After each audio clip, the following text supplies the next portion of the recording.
You know that moment when you realize you've been living a lie for decades? Yeah, that just happened to me. What's happening, Panda Nation? Peter Von Panda here.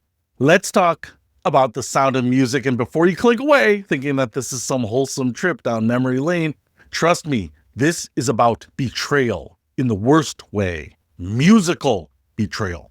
Here's the thing. I always assumed that everything in The Sound of Music was written by Rodgers and Hammerstein. I mean, obviously, right? That's their whole deal. But for some bizarre reason, somewhere deep in the recesses of my brain, I had filed away this little fact that Edelweiss was different, that it was this ancient Austrian folk song they just borrowed and included in the movie.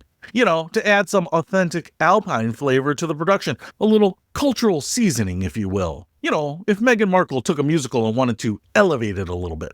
Like, the song is so simple, so folksy. The melody sounds like something a shepherd would hum while watching goats on the mountainside in 1742. The lyrics, Edelweiss, Edelweiss, every morning you greet me. Come on, that's practically a nursery rhyme. It's not lyrics, it's not a song. It's got the same energy as You Are My Sunshine or America the Beautiful.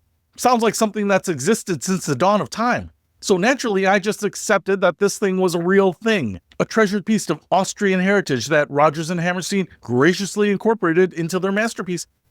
And then I made the mistake of actually asking an Austrian about it. Now, before I continue, quick question for all of you. Have you ever had a moment where you confidently brought something up to someone, only to be met with the blank stare of someone who has absolutely no idea what the hell you're talking about?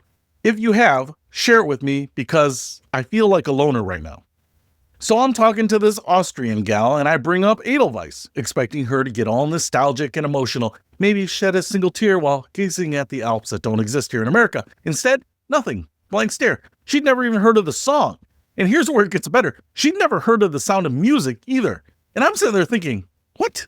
How is it possible? This movie was filmed in Salzburg. There are literal Sound of Music tours where tourists flock to see the locations from the movies. You can visit the gazebo where Liesel and Rolf had their little Nazi romance dance-off. These places apparently look shockingly similar to how they did in the film, and the movie isn't even ancient history. Julie Andrews is still with us. Christopher Plummer only recently died. Most of the kids from the movie are still probably out there working their magic, singing songs, presumably cashing some of that do-re-mi money.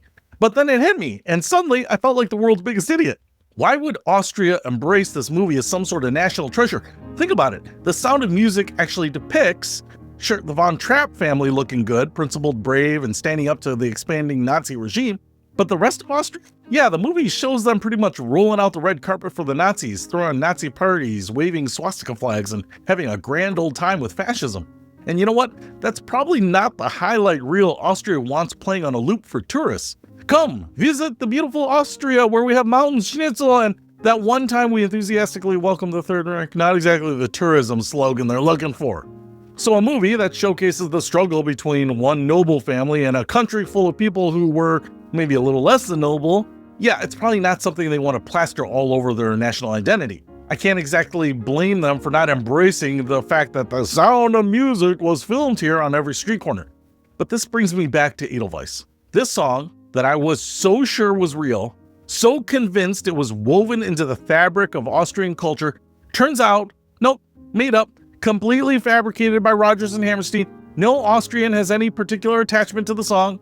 The Edelweiss flower isn't particularly sacred or revered, it's just another flower. And so here I am, having spent years of my life believing in the authenticity of a fictional folk song from a movie that the actual country that it's set in would rather forget. The Sound of Music didn't just create iconic tunes, it created an entire fantasy that I bought into hook, line, and sinker. They have a song so convincingly simple, stupid, and folksy that I, and maybe a few others, hopefully, just assumed was real. That's some next level songwriting, honestly, or I'm just incredibly dumb. Probably both. So congratulations, Rodgers and Hammerstein. You got me. You played me like Christopher Plummer played that guitar. And actually, just FYI, I found out Christopher Plummer was voiced overed in the songs in The Sound of Music. So I have to live with all of these facts too. And now you're gonna have to live with that fact too. Listen, I'm apparently the kind of person who just accepts things without question. The hills are alive with the sound of gullibility. Peter Von Panda, out.